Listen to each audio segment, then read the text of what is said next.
Hi all, ഇന്ന് നമ്മൾ discuss ചെയ്യാൻ പോകുന്നത് 9th സ്റ്റാൻഡേർഡിലെ സെക്കൻഡ് യൂണിറ്റിലെ സക്സസ് എന്ന് പറയുന്ന ഒരു പോമാണ്. ഹെൻറി വാട്സ്വർത്ത് ലോങ്ഫെല്ലോ എന്ന് പറയുന്ന പോയറ്റിൻ്റെ മനോഹരമായൊരു പോയമാണ്. ഒരുപാട് അർത്ഥങ്ങളുള്ള ഒരു പോയമാണ്. തുടക്കത്തിൽ തന്നെ മൈക്ക് ടൈസൻ്റെ മനോഹരമായ ഒരു കോട്ട് കൊടുത്തിട്ടുണ്ട്. I am a dreamer, I have to dream and reach for the stars and if I miss a star then I grab a handful of clouds. എന്താണിതിൽ പറയുന്നത്?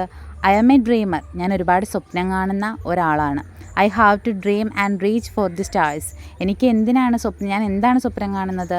എനിക്ക് സ്റ്റാർസ്, നക്ഷത്രങ്ങളെ വേണമെന്ന് ഞാൻ സ്വപ്നം കാണുന്നു. And if I miss a star then I grab a handful of clouds, ഞാൻ ചിലപ്പോൾ എൻ്റെ ലക്ഷ്യസ്ഥാനത്തെത്തുമ്പോൾ എനിക്ക് ചിലപ്പോൾ നക്ഷത്രങ്ങളെ കിട്ടിയെന്ന് വരില്ല, പക്ഷേ ഞാനൊരു കൈ നിറച്ച് മേഘങ്ങളുമായിട്ടായിരിക്കും തിരിച്ചു വരുന്നത്. എന്തൊരു ബ്യൂട്ടിഫുൾ ആയിട്ടുള്ള ലൈൻസ് ആണല്ലേ. അതിൻ്റെ മീനിങ് എന്താണെന്ന് വെച്ചാൽ, നമുക്കൊരു ലക്ഷ്യമുണ്ടാകും, നമ്മൾ അതിന് വേണ്ടിയിട്ട് ഒരുപാട് ഹാർഡ് വർക്ക് ചെയ്തു, ചിലപ്പോൾ നമുക്ക് അതിലേക്ക് എത്തിപ്പെടാൻ സാധിച്ചു എന്ന് വരില്ല, അല്ലെ ആ ലക്ഷ്യം തന്നെ നമുക്ക് കൈവരിക്കാൻ പറ്റിയെന്ന് വരില്ല. എന്നാലും നമുക്ക് എന്തെങ്കിലുമൊക്കെ നമുക്ക് പറയത്തക്ക നേടാനായിട്ട് സാധിക്കും. അപ്പോൾ നമുക്ക് പോയത്തിലേക്ക് കടക്കാം. സക്സസ് എന്താണ്? സക്സസ് വിജയം, നമ്മുടെ ഒരു വിജയം എന്നർത്ഥം വരുന്ന ഒരു പോസിറ്റീവ് എനർജി തരുന്ന ഒരു വാക്കാണല്ലേ. ആദ്യത്തെ ലൈൻ ഇതാണ്: we have not wings we cannot soar but we have feet to scale and climb. എന്താ പറയുന്നത്? വി ഹാവ് നോട്ട് വിങ്സ്, നമുക്ക് ചിറകുകളില്ല, അതുകൊണ്ട് തന്നെ എന്താ? വി കാനോട്ട് സോർ മീൻസ് പറക്കാൻ പറ്റില്ല, അതുകൊണ്ട് തന്നെ നമുക്ക് പറക്കാൻ പറ്റില്ല. But we have feet to scale and climb, പക്ഷെ നമുക്ക് എന്തുണ്ട്?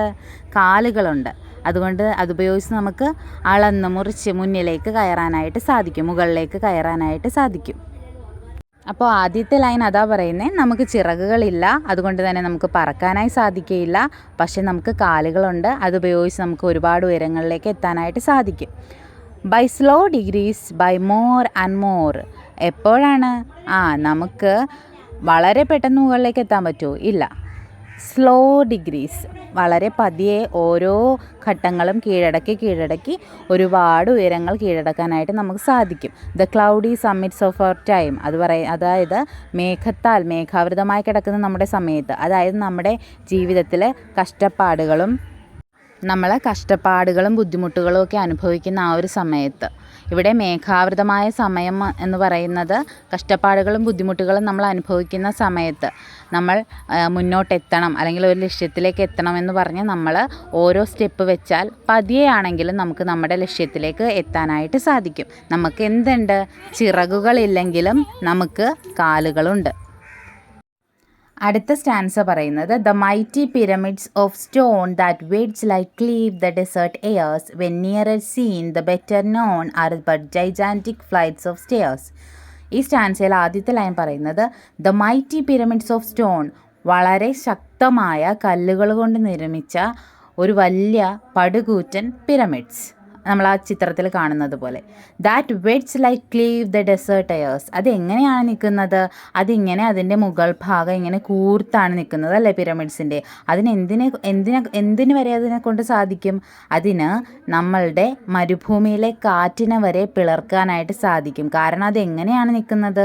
ദാറ്റ് വെഡ്സ് ലൈക്ക് ക്ലീവ്, അതായത് നമ്മൾ ആപ്പ് എന്ന് പറയും മലയാളത്തിൽ. അതായത് നമുക്കിപ്പോൾ ഒരു മരക്കഷ്ണമുണ്ട്, അതിനെ നമുക്ക് രണ്ടായിട്ട് മുറിക്കണമെങ്കിൽ നമ്മൾ ഇതുപോലുള്ള കൂർത്ത ഒരു സാധനം വെച്ചിട്ട് പുറകിൽ നിന്ന് അടിക്കുമ്പോൾ അത് രണ്ടായിട്ട് ഡിവൈഡായി വരുന്നുണ്ട്.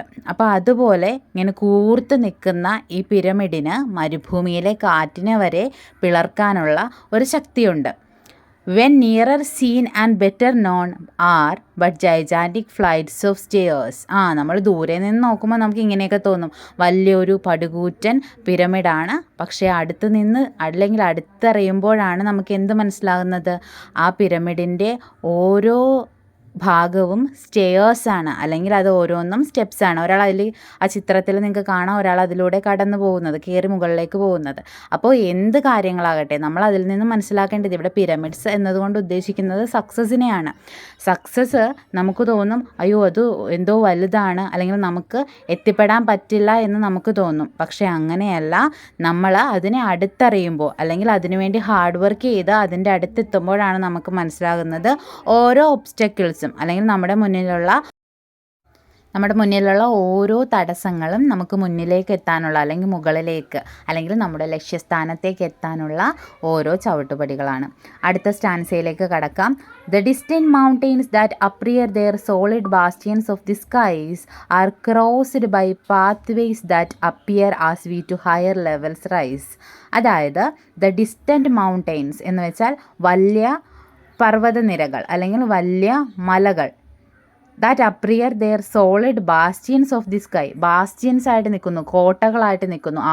ആകാശത്തിനെ തൊട്ട് ആകാശത്തിൻ്റെ കോട്ടകളായിട്ട് നിൽക്കുന്ന നല്ല പടുകൂറ്റൻ മലനിരകളുണ്ട്. Are crossed by pathways that appear as we to higher levels rise. അത് നമുക്ക് ഒരുപാട് ദൂരെ നിന്ന് നോക്കുമ്പോൾ അത് വലിയ കോട്ടകൾ പോലെ ഉയർന്നു നിൽക്കുന്നതാണ്. നമുക്ക് ഒരിക്കലും അതിന് മുകളിലേക്ക് എത്തിപ്പെടാൻ സാധിക്കുമെന്ന് നമ്മൾ വിചാരിക്കില്ല.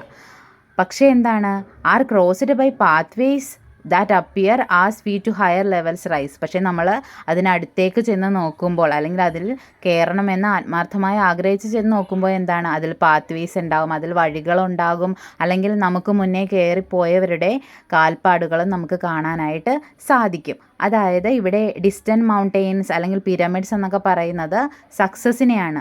അതെല്ലാം നമുക്ക് പിരമിഡ് കാണുമ്പോഴാണെങ്കിലും ഈ വലിയ മലനിരകൾ കാണുമ്പോഴാണെങ്കിലും കയറാൻ പറ്റുമോ എന്നുള്ളൊരു ടെൻഷൻ, ആ സക്സസ്സിലേക്ക് നമുക്ക് എത്താൻ പറ്റുമോ എന്നുള്ളൊരു പേടി ഉണ്ടാകും.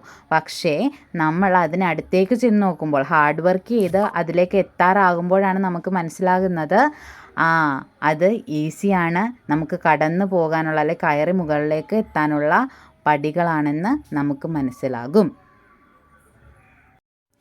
ഇനി നമുക്ക് അവസാനത്തെ സ്റ്റാൻസയിലേക്ക് കടക്കാം. The heights by great men reached and kept we are not attained by sudden flight but they while their companions slept were toiling upward in the night. The heights by great men reached and kept were not attained by sudden flight. ഒരുപാട് വലിയ വലിയ ആൾക്കാരുണ്ട് അല്ലേ, success ആയിട്ടുള്ള ഒരുപാട് വലിയ മനുഷ്യരുണ്ട്. അവരെല്ലാം പെട്ടെന്ന് പറന്ന് അതിന് മുകളിലേക്ക് എത്തിയതല്ല, ആ സക്സസ്സിലേക്ക് എത്തിയതല്ല, മറിച്ച് എന്താണ്, but they while their companions slept were toiling upward in the night. രാത്രിയിൽ അവരുടെ കമ്പാനിയൻസ് അല്ലെങ്കിൽ അവരുടെ ഒപ്പമുള്ള അല്ലെങ്കിൽ അവരുടെ ചുറ്റുമുള്ള ആൾക്കാർ ഉറങ്ങുമ്പോഴും അല്ലെങ്കിൽ അവരവരുടെ ലെഷർ ടൈം എൻജോയ് ചെയ്യുമ്പോഴും ഹാർഡ് വർക്ക് ചെയ്തിരുന്ന ആൾക്കാർ, മറ്റുള്ളവർ അവരുടെ ലെഷർ ടൈമൊക്കെ എൻജോയ് ചെയ്തിരിക്കുമ്പോഴും അല്ലെങ്കിൽ കിടന്നുറങ്ങുമ്പോഴും ഈ ഗ്രേറ്റ് പീപ്പിളൊക്കെ എന്ത് ചെയ്തിരുന്നു, അവർ ആ സമയത്തും ഹാർഡ് വർക്ക് ചെയ്തിരുന്നു. മനസ്സിലായോ? അപ്പോൾ എല്ലാത്തിനും നമ്മുടെ സക്സസിൻ്റെ ഏറ്റവും വലിയ അടിത്തറ എന്ന് പറയുന്നത് ഹാർഡ് വർക്കാണ്. അതാണ് ഇവിടെ കാണിക്കുന്നത്. നമ്മൾ ആ ഹാർഡ് വർക്കോട് കൂടി അതിനെ ഒരു ഡിറ്റർമിനേഷനോട് കൂടി നമ്മൾ അതിനെ കണ്ടാൽ മാത്രമേ ഉള്ളൂ നമുക്ക് അതിലേക്ക് എത്തിപ്പെടാനായിട്ട് സാധിക്കുകയുള്ളൂ. അപ്പോൾ കംപ്ലീറ്റ് ആയിട്ട് ഈ പോയത്തിൽ പറയുന്നത് ഫസ്റ്റ് സ്റ്റാൻസയിൽ എന്താ പറയുന്നത്, നമുക്ക് ചിറകുകളില്ല, നമുക്ക് പറക്കാനായി സാധിക്കുകയില്ല, പക്ഷെ നമുക്ക് എന്തുണ്ട്, കാലുകളുണ്ട് മുകളിലേക്ക് എത്താൻ. പെട്ടെന്ന് നമുക്ക് മുന്നോട്ടെത്തി ലക്ഷ്യസ്ഥാനത്തേക്ക് എത്താൻ പറ്റില്ല, അത് വളരെ പതുക്കെ മാത്രമേ സാധിക്കുകയുള്ളൂ. രണ്ടാമത്തെ സ്റ്റാൻസയിൽ പറയുന്നത് വലിയ കല്ലുകൾ കൊണ്ട്, ശക്തമായ കല്ലുകൾ കൊണ്ട് നിർമ്മിച്ചിട്ടുള്ള പിരമിഡ്സ് നമുക്ക് കാണാനായിട്ട് സാധിക്കും. അത് ദൂരെ നിന്ന് നോക്കുമ്പോൾ നമുക്ക് അതിന് മുകളിലേക്ക് എത്തിപ്പെടാം എന്ന് മനസ്സിലാവില്ല.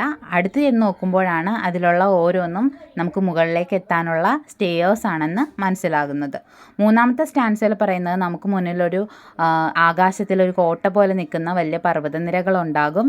അതും നമുക്ക് കയറാൻ പറ്റില്ല എന്ന് നമ്മൾ വിചാരിക്കാം. പക്ഷേ അതിൻ്റെ അടുത്തേക്ക് ചെല്ലുമ്പോഴാണ് പാത്വേസ്, വഴികളെല്ലാം നമുക്ക് കാണാനായിട്ട് സാധിക്കുന്നത്. ഏറ്റവും അവസാനം പറയുന്നത് ഒരുപാട് സക്സസ് ആയിട്ടുള്ള ഒരുപാട് മോഡൽസ് നമുക്ക് മുന്നിലുണ്ട്, ഈ സമൂഹത്തിലുണ്ട് അല്ലേ.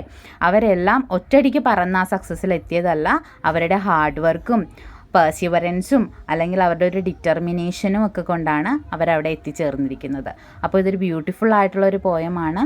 സക്സസ് എന്ന് പറയുന്നത് നമുക്ക് ഈസി ആയിട്ട് നേടാൻ പറ്റുന്ന ഒന്നല്ല, രാപ്പകൽ നമ്മൾ കഷ്ടപ്പെട്ടാൽ മാത്രം കിട്ടുന്ന ഒന്നാണ്. അതങ്ങനെ ഈസിയായി ഫ്ലൈ ചെയ്ത് കയറാൻ പറ്റുന്ന ഒന്നല്ല.